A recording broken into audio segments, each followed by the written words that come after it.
In today's tutorial, I'm going to show you guys how to turn off Storage Sense in Windows 10. So basically, Storage Sense is a cleanup utility that's designed to get rid of the items that might be in your recycling bin and cleaning up junk files. So if perhaps you use another utility like CCleaner, or you don't want Windows to automatically be modifying these files on its own, this tutorial will be for you. So we're going to go ahead and just start by opening up the Start menu. Just left click on the Start button one time. Type in Storage. One of the best matches should come back with Storage Settings. Left click on that.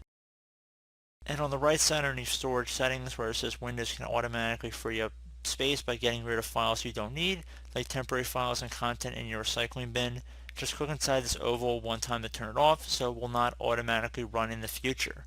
So once you're done with that, just close out of here, and that's about it. So as always, thank you guys for watching this brief tutorial. I hope I was able to help you out, and I do look forward to catching you all in the next tutorial. Goodbye.